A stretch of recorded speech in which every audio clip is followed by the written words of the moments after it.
하나님의 말씀 마태복음 1장 18절부터 21절까지 제가 봉독을 해드리겠습니다. 예수 그리스도의 나심은 이러하니라. 그의 어머니 마리아가 요셉과 약혼하고 동거하기 전에 성령으로 잉태된 것이 나타났더니 그의 남편 요셉은 의로운 사람이라 그를 드러내지 아니하고 가만히 끊고자 하여 이를 생각할 때에 주의 사자가 현몽하여 이르되 다윗의 자손 요셉아 내 아내 마리아 데려오기를 무수하지 말라. 그에게 잉태된 자는 성령으로 된 것이라. 아들을 낳으리니 이름을 예수라 하라. 이는 그가 자기 백성을 그들의 죄에서 구원할 자이심이라 하니라. 아멘. 지금 읽어드린 하나님의 말씀 마태복음 1장 18절로 21절 말씀을 통해서 오늘 성탄절을 맞이해서 하나님께서 그 아들을 세상에 보내신 목적, 이런 주제로 말씀을 전해 드리겠습니다. 오늘 이 말씀을 통해서 우리 성도들은 물론 아직 예수님이 마음에 믿어지지 않는 분들까지도 예수님이 왜 오셨을까? 그렇구나. 그래서 예수님이 이 세상에 오셨고 하나님께서 그러므로 그 예수님을 보내실 수밖에 없었구나. 이런 사실에 대해서 마음에 확실하게 믿으시기를 바랍니다.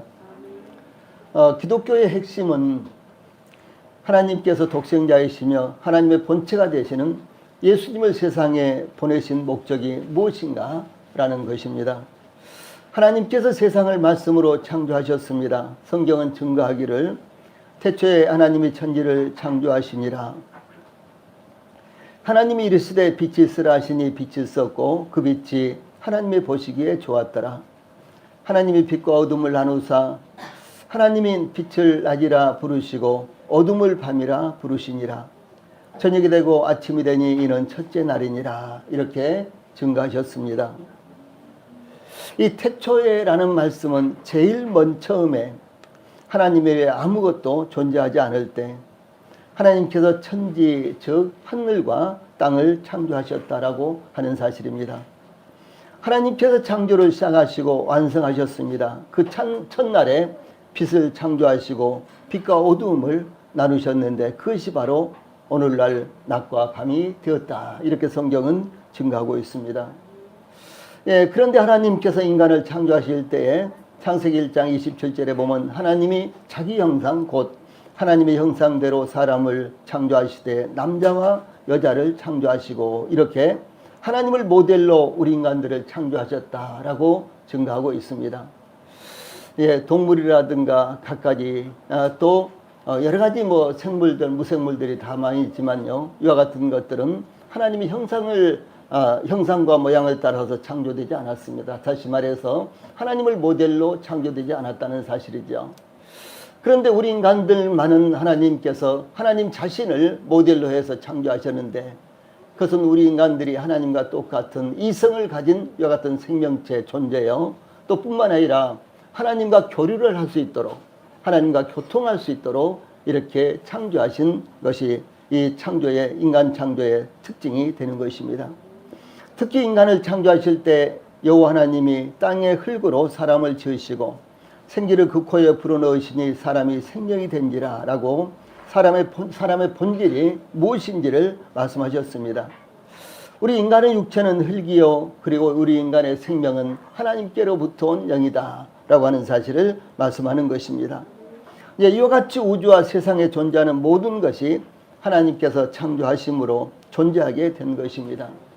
그러므로 욥은 증거하기를 주께서는 못하실 일이 없사오며 무소불능하시오니 그렇게 번역된 성경도 있어요. 그래서 주께서는 못하실 일이 없사오며 무슨 계획이든지 무슨 경영이든지 못 이루실 것이 없는 줄 아오니 이렇게 증거하셨습니다.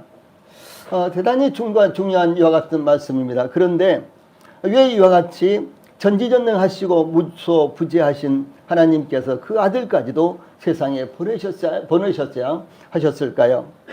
이 병을 고치기 위해서 부자가 되게 하기 위해서 기도의 응답을 주시기 위해서 하나님께서 그 아들까지도 이 세상에 보내신 것은 아니었다는 것이죠.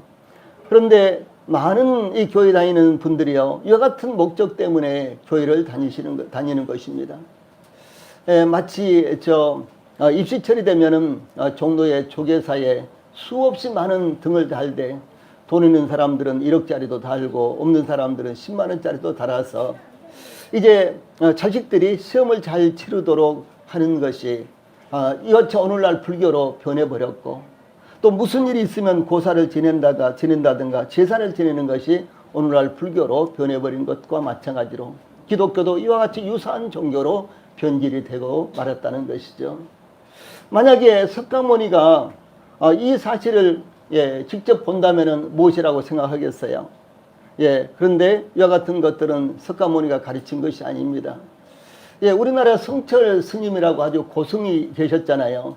그분 어록 가운데 가장 유명한 것이 산은 산이요 물은 물이로다, 이런 말씀 있잖아요. 여러분 들어보셨죠? 아니 그것이 무슨 유명한 말이야? 산은 산이고 물은 물이지 뭐. 그럼 산이 물이고 물은 산인가? 말도 안 되는 것이죠. 그렇죠? 그런데 그분의 그 말이요, 그분을 유명하게 했고, 또 그분의 이와 같은 깊은 이와 같은 뜻이 무엇인가를 반영하는 것입니다. 다시 말해서 불교에서요, 근본적인 이 교리는, 이 석가모니가 설파한 근본적인 교리는 어떤 것이든지 변화를 입을 수 없다. 죽음은 죽음으로써 끝나는 것이고, 이 세상은 그냥 이 세상이 존재하는 것으로 끝나는 것이지 그 외에 아무것도 아니다라고 하는 것이 불교인 것입니다.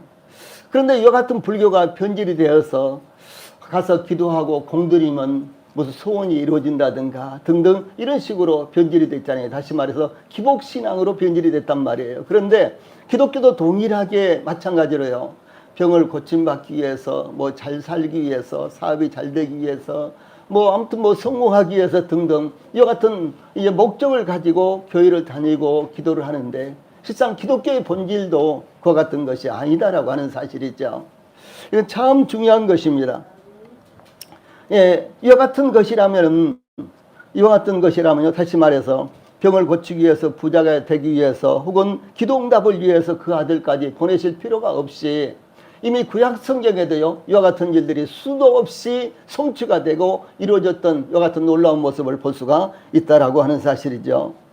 예를 들어서 이스라엘 백성들이 애굽에서, 이집트에서 이제 해방이 되었을 때 이스라엘을 위해서 하나님께서는 홍해라는 바다를 열어서 이스라엘 백성들이 통과하게 하셨습니다. 또 뿐만 아니라 이스라엘 백성들이 광야 이 40년 동안 이제 광야 생활을 하는데, 광야를 통과하는데요, 이스라엘 백성들이 농사를 짓지 않고 옷과 신발을 만들지 않았지만 날마다 하늘에서 만나를 내려주셔서 단 한 끼도 굶지도 않았고, 또 옷이 헤어지지도 않았고요, 신발이 닳지도 않았습니다. 나침판이나 그 당시에 내비게이션은 당연히 없었겠죠. 그렇지만은 낮에는 구름 기둥으로, 밤에는 불 기둥으로 이스라엘을 한 번도 길을 잃지 않도록요 인도하시고 완벽하게 하나님께서 그 목적지까지 인도를 하셨습니다. 이 40년 동안 약 250만 명 정도가 되는 이스라엘 백성들 중에 자연재해나 결핵이나 장티푸스나 콜레라나 말라리아나 사스나 에이즈나 코로나19 등 이와 같은 것들은 전부 다 우리 인간의 힘으로 쉽게 고칠 수 없는 전염병들이잖아요. 그런데 이와 같은 다양한 전염병으로 죽은 사람이 한 사람도 없었습니다. 그런데 하나님께서 그 하나님의 본체 대신 하나님의 아들 예수님이 왜 세상에 오셔야 되었을까? 이것이 기독교의 핵심이다라고 하는 것이죠. 이 사실을 깨닫지 못하고 이 사실을 성경에서 발견하고 믿지 못한다면은 교회를 아무리 오래 다녀도 교회에서 수도 없이 많은 이제 봉사와 헌신을 하고 또 많은 직분을 갖고 있어도 교회와 이 기독교와 아무런 관련이 없는 사람이 되는 것입니다. 그러므로 이제 본문을 통해서 우리는 하나님께서 그 아들을 세상에 보내신 목적이 과연 어떤 것인가를 몇 가지를 통해서 상고하도록 하겠습니다. 제일 처음에 이 하나님께서 그 아들을 세상에 보내신 목적을 위해서 하나님께서는 그 아들을요 성령으로 잉태하심으로 보내셨다라고 하는 사실입니다. 그래서 18절 초반부에요, 예수 그리스도의 나심은 이러하니라 라는 말씀 속에서 예수란 말 수도 없이 많이 듣잖아요. 그런데 예수라는 말 이름은 구원자라는 그런 의미로서요, 세상에 오신 하나님의 아들의 개인적인 그리고 역사적인 이름입니다.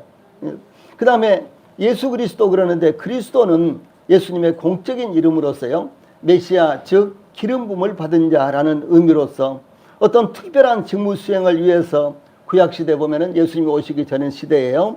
그때는 기름 부음을 받고 임명을 했습니다. 그래서 구약시대에는 왕과 제사장과 선지자가 기름 부음을 받았는데, 예수님은 왕으로서 대제사장으로서 선지자로서 기름 부음을 받은 그리스도이십니다. 그러므로 예수님을 예수 그리스도라고 이렇게 부르는 것입니다. 예수라는 이름은 예수님의 개인적인 이름이요, 그리스도는 예수님의 공적인 이름이다, 이런 의미죠. 예를 들어서 어떤 사장님이 회사에 가면 사장님이라고 부르지만은 그분의 개인의 이름이 있을 거 아닙니까? 이와 같이 개인의 이름과 그 다음에 공적인 직분의 이름, 그것이 바로 예수 그리스도라고 이렇게 부른다라고 하는 것입니다. 또 18장 전반부에 예수 그리스도의 나심은 이러하니라, 이와 같은 말씀은요, 예수 그리스도께서 세상에 태어나신 역사가 이러하다라고 하는 사실입니다. 이것은 예수 그리스도의 탄생이 역사적인 것이며 실존적인 것이었다는 것을 의미합니다. 누가 본 적이 있어 그러면서 신화라든가 이야기거리로 생각하는 분들이 계시죠. 그러나 예수님은 실존의 인물입니다. 역사적으로 사실이다라고 하는 사실입니다. 이 만약에 한 권으로요, 세계사를 한 권으로 쓰는 이와 같은 역사책이 있다면은 이순신 장군이나 세종대왕의 역사가 얼마나 차지할까요? 한 500페이지, 700페이지 정도 되는 이와 같은 책으로 세계사를 쓴다면은 여기에 이순신 장군 이야기나 세종대왕 이야기는 어느 정도 부피를 차지할까요? 아마 한 줄도 될까 말까 그러겠죠. 예. 그런데 이 역사라는 말은 히스토리죠. 그런데 그것은 예수님에 관한 이야기입니다. His story. 예, 그것이 역사가 된 것입니다. 그래서 예수님에 관한 역사, 예수 그리스도로 말미암아 이루어진 역사는 세계사의 3분의 2 이상을 차지하는 이와 같은 것입니다. 예, 그러므로 어느 누구도 예수님과 같은 탄생의 기원을 가진 사람이 세상에 없으며, 그리고 앞으로도 예수님처럼 성령 잉태해서 세상에 태어날 분은 아무도 없고, 이 사건은 아주 유일무이한 사건이 되는 것입니다. 예수 그리스도는 성령으로 잉태를 했습니다. 예수 그리스도는 성령으로 잉태하셨습니다. 예수님을 낳은 어머니 마리아가 갈릴리 나사렛이라는 동네에 요셉이라는 사람과 약혼하고 동거하기 전에 성령으로 잉태된 것이 나타났습니다. 그러니까 갈릴리 호수가 있는데 갈릴리 호수에서 조금 떨어진 아주 산골에 있는 아주 작은 마을 나사렛이라는 이와 같은 동네예요. 이제 이 마리아와 그리고 요셉이라는 이와 같은 사람이 살고 있었는데, 이 마리아는 아주 어린 이와 같은 처녀라고 합니다. 어떤 분들은 전생에 의하면, 전해져 오는 이야기에 의하면 16살이다 아니면 18살이다 이렇게 전해지고 있고요. 그런데 그 남편이 되는 요셉은 나이가 좀 많았답니다. 40이나 됐다고 보통 이야기를 합니다. 예, 그래서 이렇게 이제 나이가 많은 남편과 나이가 적은 이와 같은 처녀가 이 결혼을 하기 위해서 이제 약혼을 했는데, 이 약혼하고 동거를 하기 전에 이제 약혼은 서로 결혼 약속이지 않습니까? 그런데 결혼하기 전에 이제 성령으로 잉태된 것이, 임신한 것이 나타났습니다. 이와 같이 그 당시에 이 약혼이라는 것, 정혼이라는 것, 이것은 법적으로 결혼을 약속하는 것인데, 예수님께서 태어나시기 전 이스라엘에서는 결혼을 하기 위해서 먼저 약혼을 하고, 그리고 약 1년이 지난 후에 결혼식을 하는데, 일단 약혼을 하면요, 이 성적 관계만 제외하고는 결혼과 똑같은 의무와 권리를 갖게 되는 것입니다. 예, 그러므로 약혼한 관계를 부부처럼 남편과 아내라고 이렇게 불렀고요. 약혼자가 사망하면 약혼녀는 어떻게 되겠어요? 자유가 되지 않겠습니까? 그런데 과부가 됐어요. 그래서 과부의 옷을 입고 이렇게 지냈습니다. 그리고 또 뿐만 아니라 만약에 이 약혼한 상태에서 부정을 저지르면 죽음의 형벌을 받게 되었습니다. 예, 그런데 약혼하고 동거하기 전에 마리아에게 성령으로 잉태한 것, 즉 임신한 것이 분명하게 드러나는데 어느 날 천사 가브리엘이 하나님의 보내심을 받아서 갈릴리 나사렛이라는 동네에 살고 있는 마리아에게 찾아가서 은혜를 받은 자여 평안할지어다 주께서 너와 함께 하시도다 이렇게 인사를 합니다. 이 마리아가 깜짝 놀라겠죠. 천사 가브리엘은 마리아여 무서워하지 말라. 내가 하나님께 은혜를 입었느니라. 보라 내가 잉태하여 아들을 낳으리니 그 이름을 예수라 하라. 그가 큰 자가 되고 지극히 높으신 이의 아들이라 일컬어질 것이요 주 하나님께서 그 조상 다윗의 왕위를 그에게 주시리니 영원히 야곱의 집을 왕으로 다스리실 것이며 그 나라가 무궁하리라. 이렇게 소식을 전했습니다. 아니 전혀 마리아가요 지금 이제 약혼한 상태인데 뭐 임신을 했는데 아들을 낳고 어쩌고 저쩌고 얼마나 놀랐겠습니까? 예, 그때 마리아가 하는 말이 나는 남자를 알지 못하니 어찌 이 일이 있으리까 라고 즉 자신은 남자와 동침한 일이 없는데 어떻게 임신할 수 있느냐 이렇게 물은 것입니다.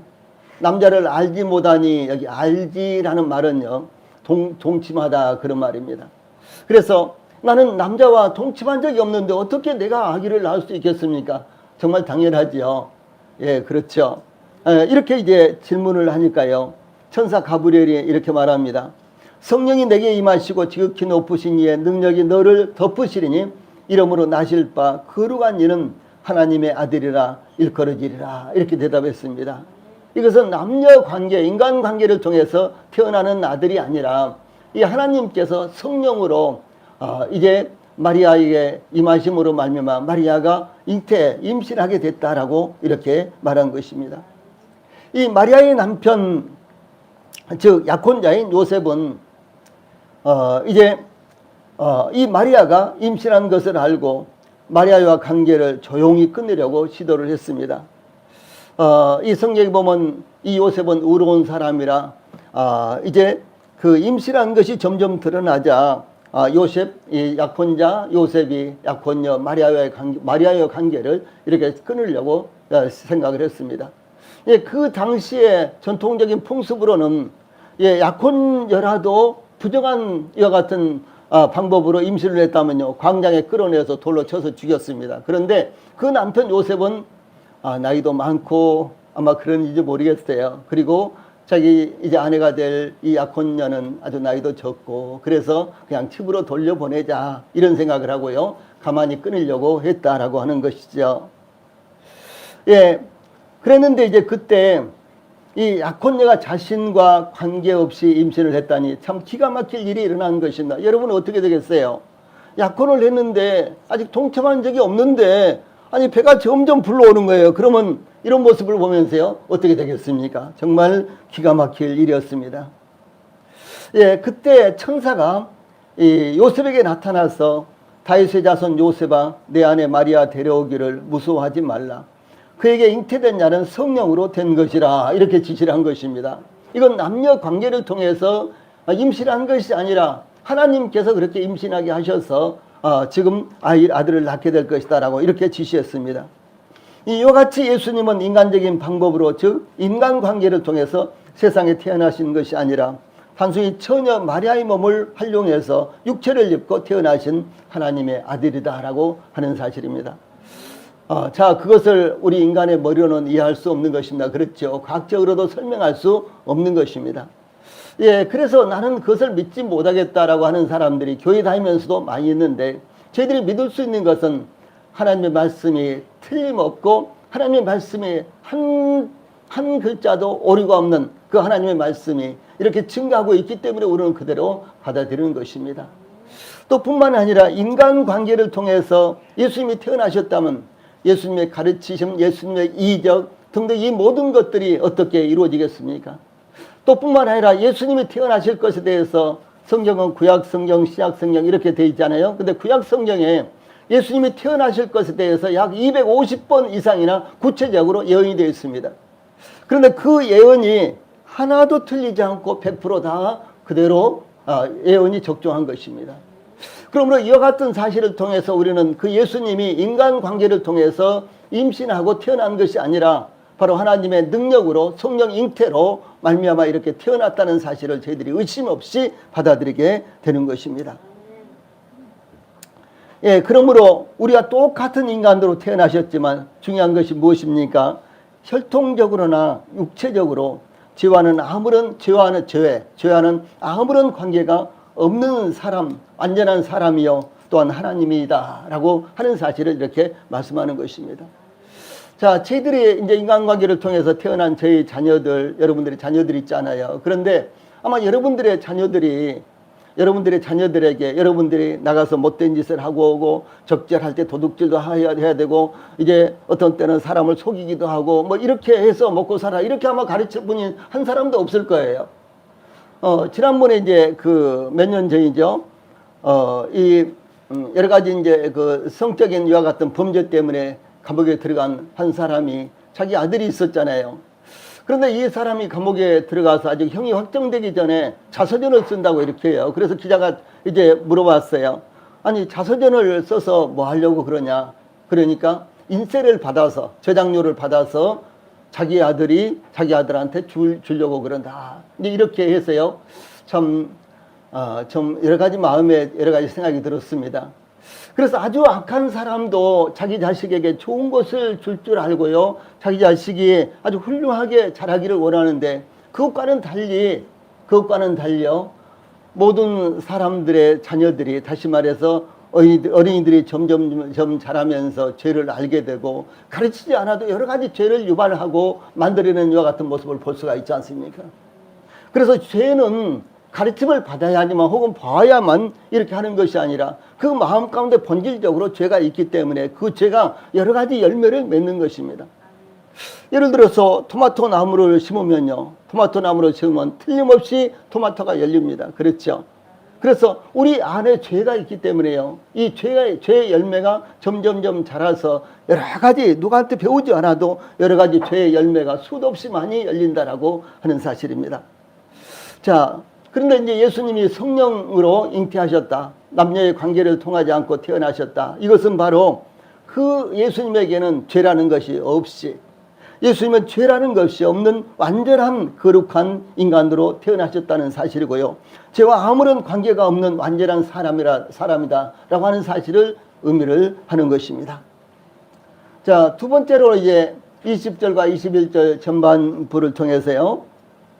이 하나님께서 그 아들을 세상에 보내신 목적은 바로 계보를 통해서 이 족보를 통해서 증거가 된다라고 하는 사실입니다.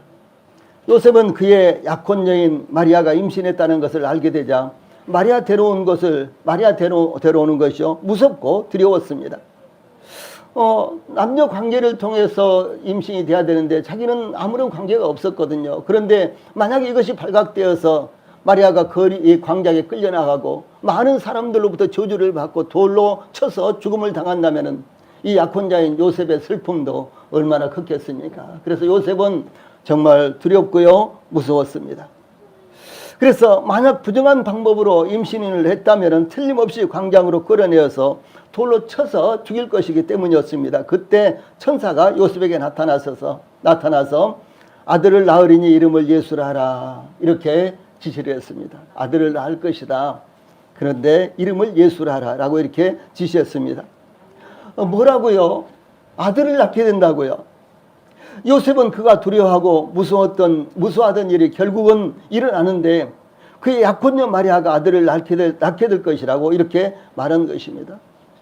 예, 그러므로 요셉은 19절에 그의 남편 요셉은 의로운 사람이라 그를 드러내지 아니하고 가만히 끊고자 하여 즉 자신과는 아무런 관계도 없었는데 약혼녀가 임신했다는 것을 알게 되었을 때 요셉은 그를 광장에 세우는 것보다가 차라리 관계를 끊고 집으로 이제 마리아의 집으로 돌려보내려고 이렇게 생각을 했던 것입니다.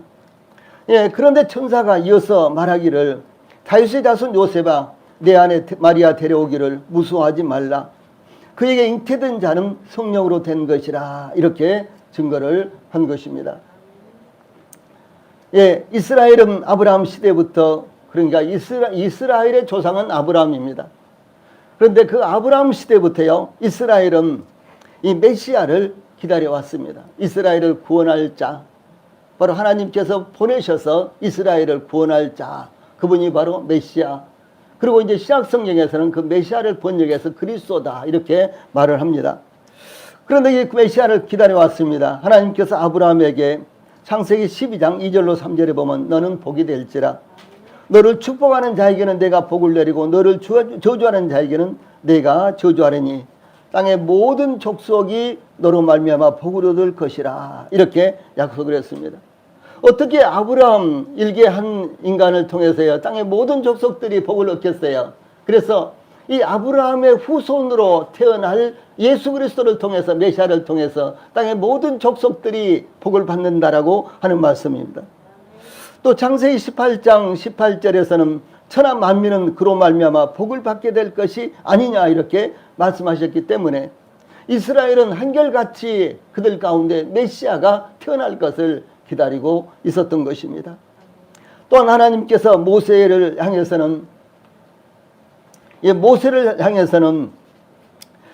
내 하나님 여호와께서 너희 가운데 내 형제 중에서 너를 위하여 나와 같은 선지자 하나를 일으키리니 너희는 그의 말을 들을지니라. 창세기 18장 15절에서 이렇게 말씀했고요. 신명기입니다. 여기 창세기라 그랬는데 두 군데 다 신명기입니다. 죄송합니다.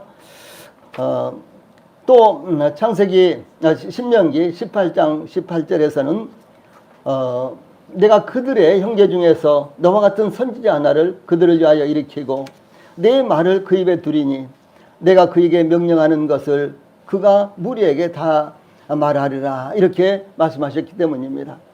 이 모세는 어떤 사람입니까? 이스라엘 백성들이 430년 동안이나 애굽, 지금의 이집트죠. 이집트에서 노예 생활을 하고 있을 때 그 이스라엘 백성들을 애굽에서 이끌어내서 해방시킨 사람이 바로 모세입니다. 그리고 이제 이스라엘 백성들이 애굽 이집트에서 나와서 홍해를 건너서 이 40년 동안 광야에서 생활했는데 그때도 동일하게 모세는 이스라엘 백성들을 인도하고 이스라엘 백성들에게 문제가 있으면 그것을 하나님 앞에 말씀을 드려서 하나님의 지시를 받아서 이제 광야 40년 동안 이스라엘 백성들을 인도했고 그리고 이 약속의 땅 지금의 이스라엘입니다. 그 팔레스타인까지 인도한 이와 같은 사람이 모세였습니다. 그러니까 모세는 어떤 사람입니까? 이스라엘을 구원하고 이스라엘 백성들을 약속의 땅으로 인도한 사람이에요. 그런데 이와 같은 사람이 이스라엘 백성들 가운데 아브라함의 후손 가운데 태어날 것이다라고 이렇게 모세를 통해서 하나님께서 약속을 하셨다는 사실이에요.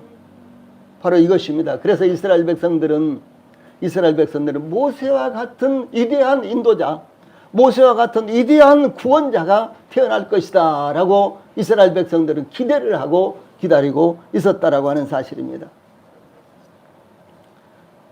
그 다음에 이스라엘 왕 가운데 가장 위대한 왕이요 다윗 왕이었습니다.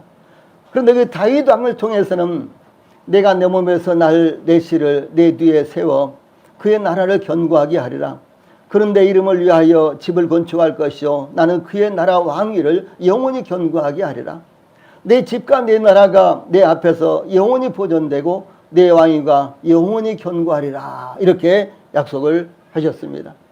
이 다윗은 40년 동안 왕위에 있었습니다. 그리고 그의 아들 솔로몬이 왕이 돼서 또 40년 동안 있다가 이제 이스라엘은 북왕국과 남왕국으로 이렇게 쪼개져 버리고 말았어요. 우리나라가 남북으로 분단됐죠. 그런 것처럼 이스라엘도 솔로몬 이후에 남북으로 분단이 돼서 결국은 북왕국은 BC 722년에 멸망을 당하고 남왕국은 바벨론이라는 거대한 제국에 의해서 BC 586년에 멸망을 당하고 그리고 이스라엘은 그 자리에서 완전히 없어져 사라졌습니다.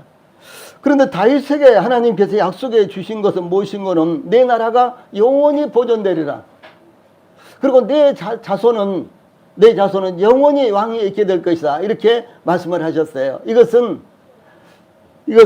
다윗의 아들 솔로몬이 그다음에 솔로몬의 아들 르호보암이 이제 르호보암의 아들의 아비새가 또 아비새의 아들 또 아사가 이렇게요. 이들이 이제 영원히 왕이 된다는 것이 아니라 바로 다윗의 후손 가운데서 하나님께서 메시아를 보내시는데 그 메시아가 영원한 나라의 왕이요 영원히 통치하게 될 것이다라고 하는 약속이었습니다.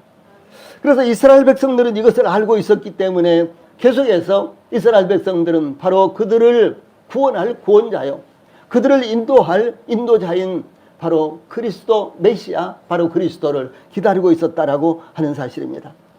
그래서 예수님의 족보를 언급할 때요, 마태복음 1장 1절에서는 아브라함과 다윗의 자손 예수 그리스도의 세계라 계보라 이렇게 말씀합니다. 아브라함의 후손이요 다윗의 후손인 바로 예수 그리스도가 태어날 것을 이렇게 말씀하고 있듯이 이스라엘 백성들은 한결같이 이렇게 기다리고 있었다라고 하는 사실입니다.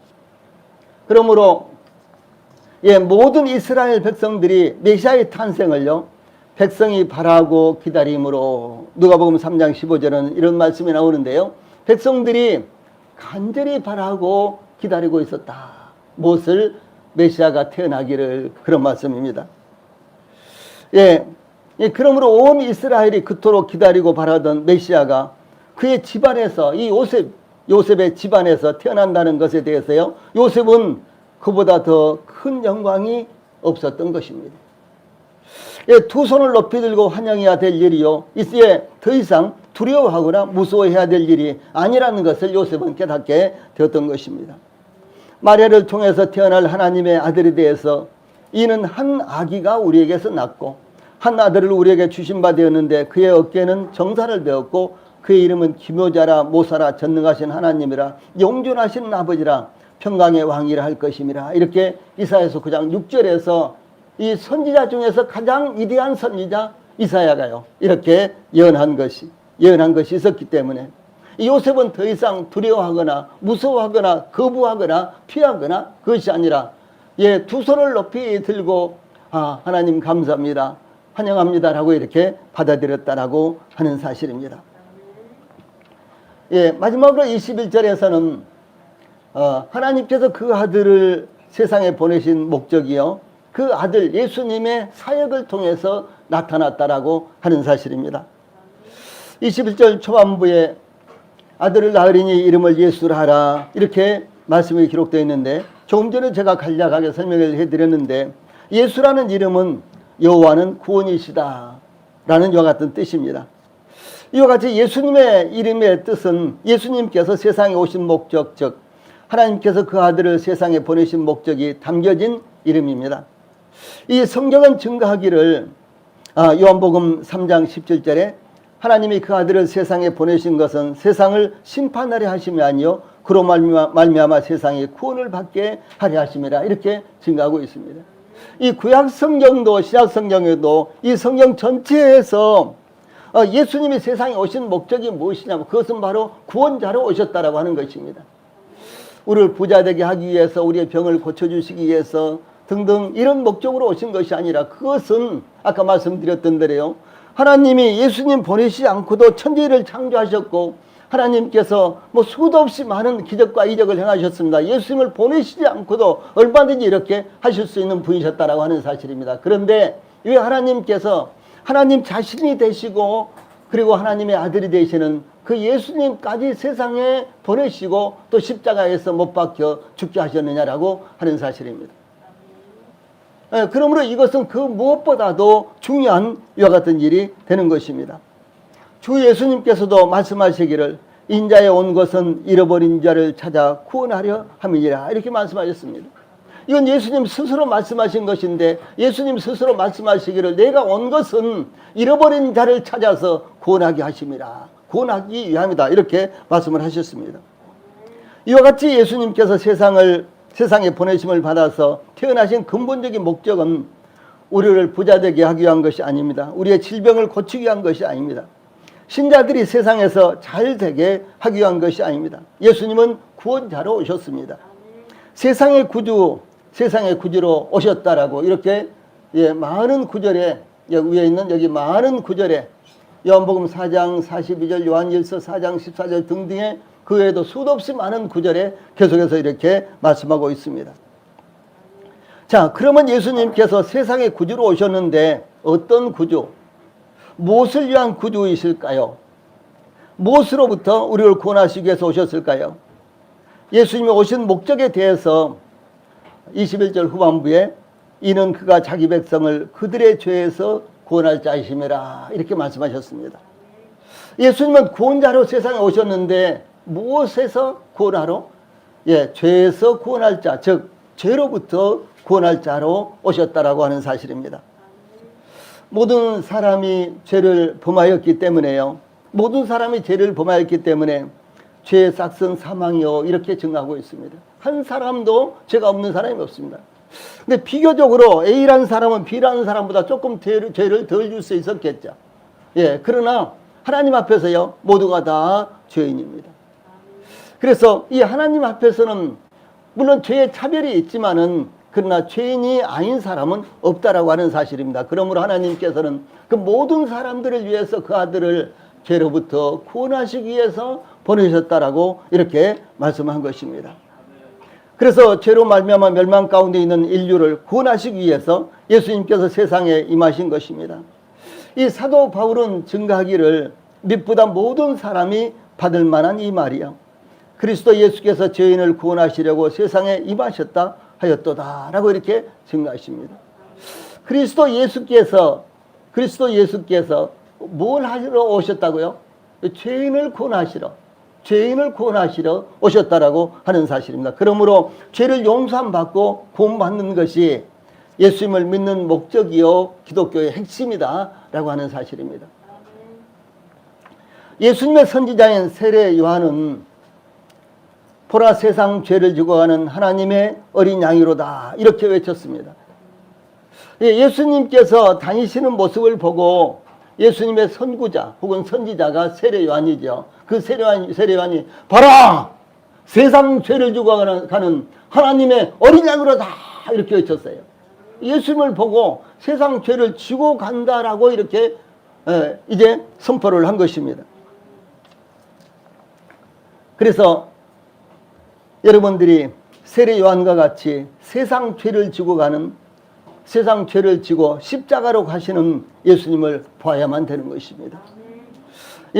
세상 죄를 짊어지시고 십자가로 가시는 그 예수님을 보지 않고서는요 기독교와 아무런 관련도 없고 예수님과 하나님과 우리는 아무런 관계도 없게 되는 것입니다. 아무리 교회를 오래 다니고 헌신하고 봉사하고 별것 할 것 다 해도 그 예수님이 세상의 죄를 짊어지시고 십자가로 가시는 것을 우리 마음 가운데 보지 못하면은 예수님과 아무런 관련이 없다라고 하는 사실입니다. 그래서 세상 죄를 담당하심으로 이 세상에서 가장 비참하고 잔혹하고 저주를 받은 십자가의 형벌을 당하시는 예수님을 보아야 되는 것이 기독교입니다. 그러므로 예수님께서 십자가에서 못 박혀 죽음을 당하시는 현장에서 12제자 가운데 다 제자들이 도망을 가고 유일하게 그 현장에 끝까지 남아서 그 상황을 목격한 사도 요한이 있습니다. 그 요한이 예수님께서 죽음을 당하시는 모습을 증거하기를 예수님께서 신포도주를 받으신 후에 가라사대 이르시되 예수께서 신포도주를 받으신 후에 이르시되 다 이루었다 하시고 머리를 숙이니 영원히 돌아가시니라 이렇게 기록하고 있습니다.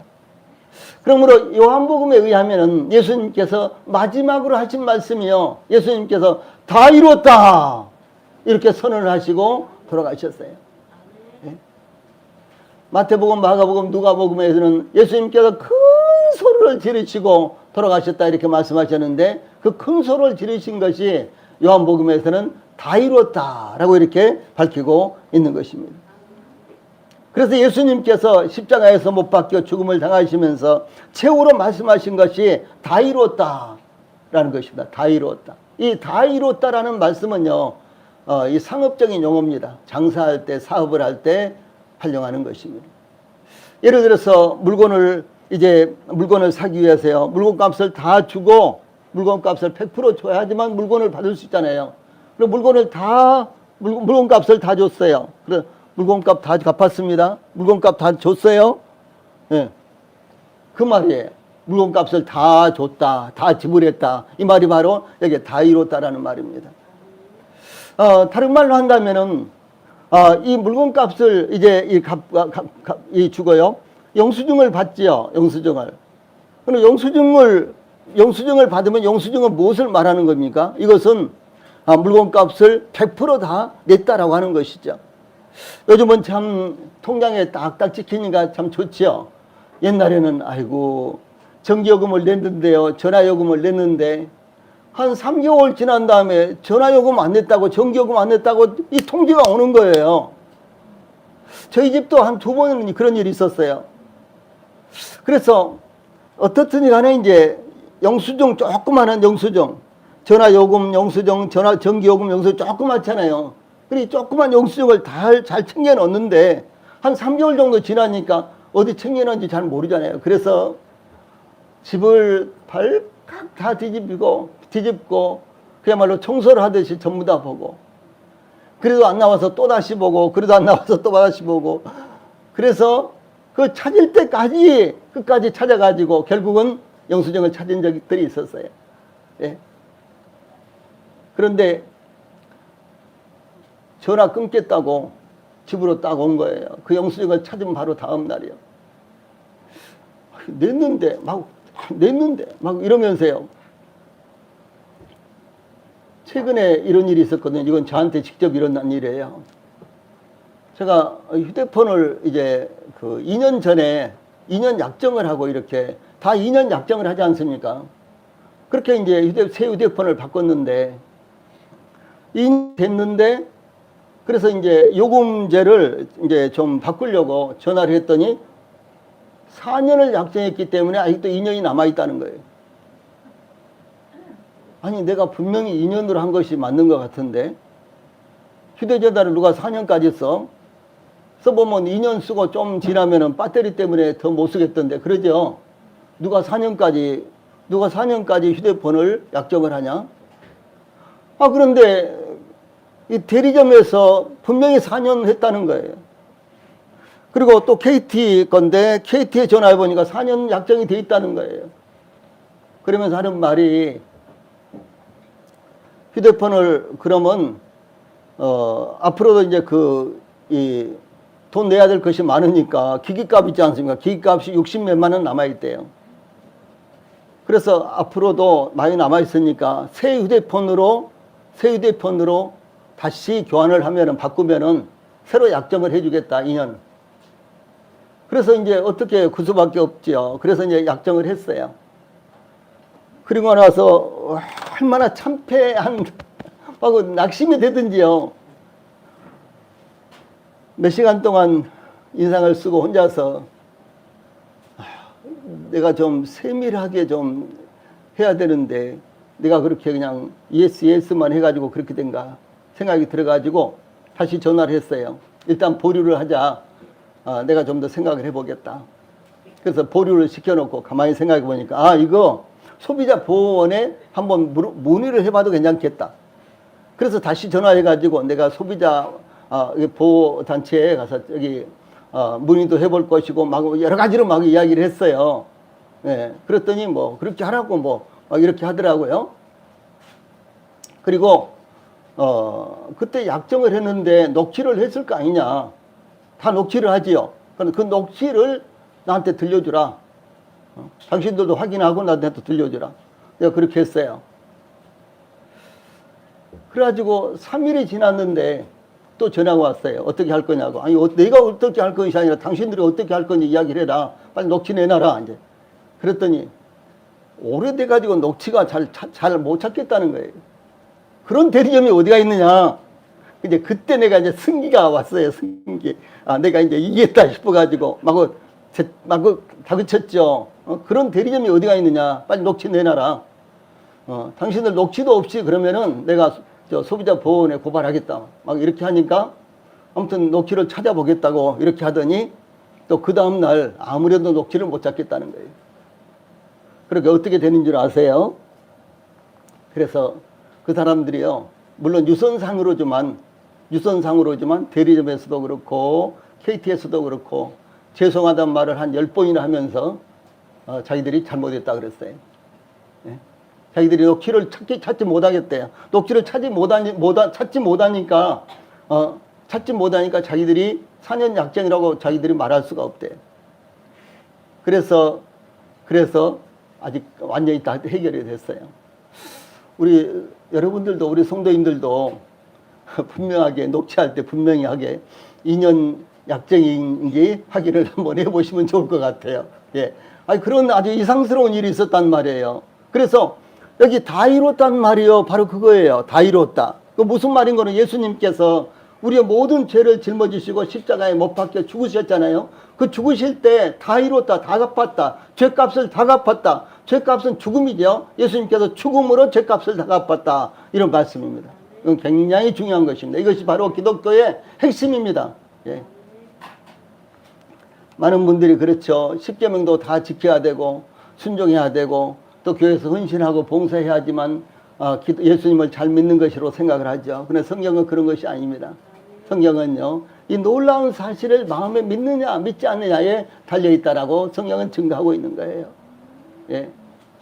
그러니까 교회만 가면은 얼마나 많은 짐에 시달립니까? 예, 헌금도요, 20여 가지나 돼요. 헌금 종류가요. 예. 그런 헌금에 시달리고, 그 다음에 여러 가지 또 집회에 또 시달리고 이러면서요, 오히려 예수님을 믿음으로 말미암아 정말 마음이 가볍고 내 마음 가운데 평화가 찾아오기보다는 교회 다니는 것 때문에 무거운 짐을 나홀로 지고 이렇게 다니는 거예요. 예? 이거 반대로 돼버렸단 말이에요. 예. 그래, 이 복음이 없어요. 복음이. 이 생명의 복음을 전하지 않기 때문에요. 예, 오히려 교회 다님으로 말미암아 많은 짐을, 예, 세상에서는 전혀 생각지 못했던 많은 짐을 짊어지고요. 그것 때문에 끙끙거리고 항상 거기에 매서 사는 거예요. 예. 여러분, 이건 기독교가 아닙니다. 성경은 그렇게 말씀하고 있지 않습니다. 그래서 이 다 이뤘다, 이 말씀은요, 다 갚았다, 다 끝냈다. 그래서 이것이 현재 완료형으로 되어 있어요. 예수님께서 다 갚았다, 다 이뤘다 했을 때요, 이미 그 시점으로 다 갚은 거예요. 지금으로부터 2000년 전에 다 갚아졌단 말이에요. 지금 여러분들이 잘하고, 여러분들이 교회생활 잘하고, 지금 뭐 회개 잘하고, 여러분들이 헌신 잘하고, 그래서 다 갚아지는 것이 아니고, 예수님께서 십자가에 못 박혀 죽으실 때 이미 다 갚았다. 그래서 이것이 현재 완료로, 그때 이미 다 끝난 것으로 이렇게 말씀이 기록됐다는 사실이에요. 예. 자, 무엇을 다 이루셨고, 예, 무엇을 다 이루셨고, 무엇을 다 갚았다는 말입니까? 세상 죄를 짊어지신 그 예수님께서요, 세상 죄를 짊어지신 예수님께서 십자가에 못 박혀 죽음을 당하심으로 우리가 형벌 받아야 될 죄에 대한 모든 대가를 완전히 지불하셨다라는 것을 의미합니다. 예, 그러므로 예수님을 믿는 것은 바로 이 사실을 믿는 것입니다. 우리의 죄를 갚아주시기 위해서 이 세상에 오신 예수님, 십자가에서 못 박혀 죽음을 당하심으로 우리의 모든 죄값을 단번에 다 갚으신 것을 믿는 것이 참된 믿음이다라는 사실을 꼭 기억을 하십시오. 그것이 바로 성탄의 진짜 의미입니다. 예.